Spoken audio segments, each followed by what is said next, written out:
In David Benatar's book, Better Never to Have Been, The Harm of Coming into Existence, he's got this phrase, centre of suffering.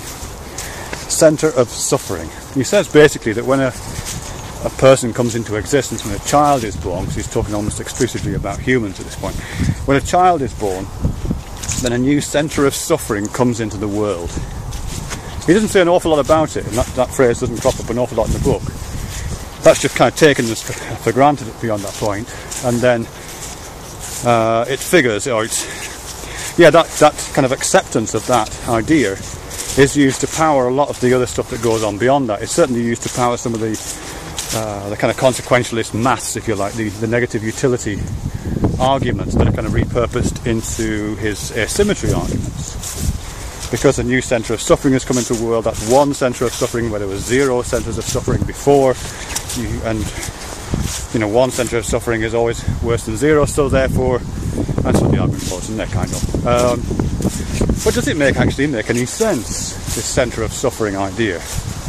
Because I think, I really did some more thought on this, but it seems to me one of the things that's happening there is he's associating centres of suffering with centres of pain, and a very particular kind of pain at that. Or he's taken a really kind of biological metaphor and running with it. By centre of suffering, I think he means central nervous system, essentially. The capacity to interpret negative stimuli and experience that as pains, as noxious, toxic experiences that we would want to avoid. And there's no disputing that's what central nervous systems do. But is that the same thing as the centre of suffering? And I think it's not. Largely because pain and suffering aren't the same thing, are they? I mean, they are completely different. It's possible to suffer without being in any pain at all. I mean, obviously psychological torment is bad enough, and there are people out there who suffer from depressions and from disorders of all kinds, really. And not even necessarily clinically, just those kinds of psychological effects are forms of suffering which don't have direct correlates in the body, or if they do, they're not quite as simple as the pain thing that the central nervous system as a centre of suffering suggests.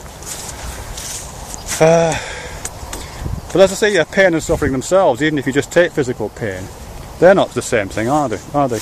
Consent plays enormously into that, and where the suffering takes place isn't always in the same places where the pain should be taking place. For example, if I was to get like one of those upholstery needles, those curved upholstery needles, and shove it through my cheek, in here, out here, I could probably do that. And I guess you could call it pain, but if I did it consensually, and I've played around with these kind of things, so I know I have some control over this. If I was to do that, then I think it could be argued that you'd probably suffer more than I would watching it.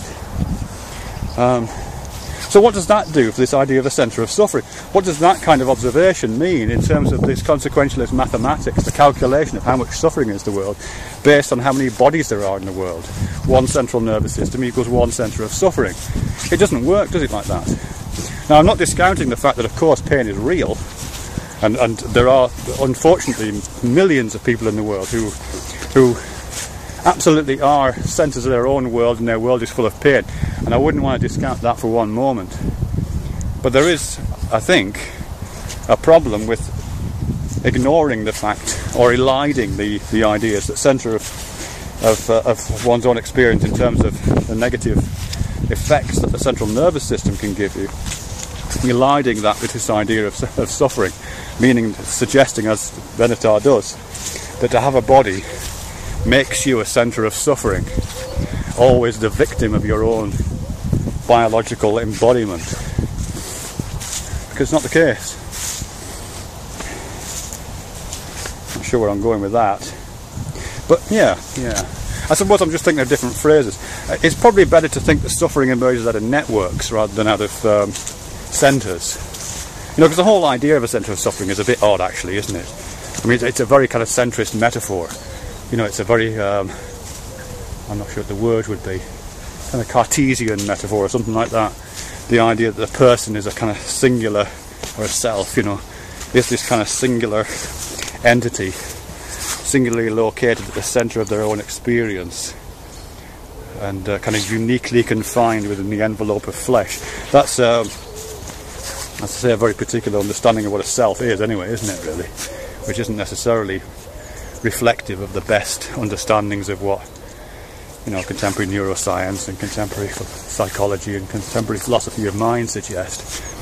Yeah, so I would say suffering is at least significantly a network phenomenon, not a central phenomenon. So when we talk about centres of suffering, we're not saying the whole truth. We should talk about networks of suffering and how we as a community, ourselves, our parents, our children, our colleagues, our animals, I say our, but you know what I mean, not in a possessive sense, just the ones that are within the orbit of our influence, how these networks function together, and what kind of an economy of suffering happens within that, and potentially other economies. I'm kind of resistant to the whole idea of a binary suffering, not suffering thing anyway, but that would be one thing I would want to argue, I think.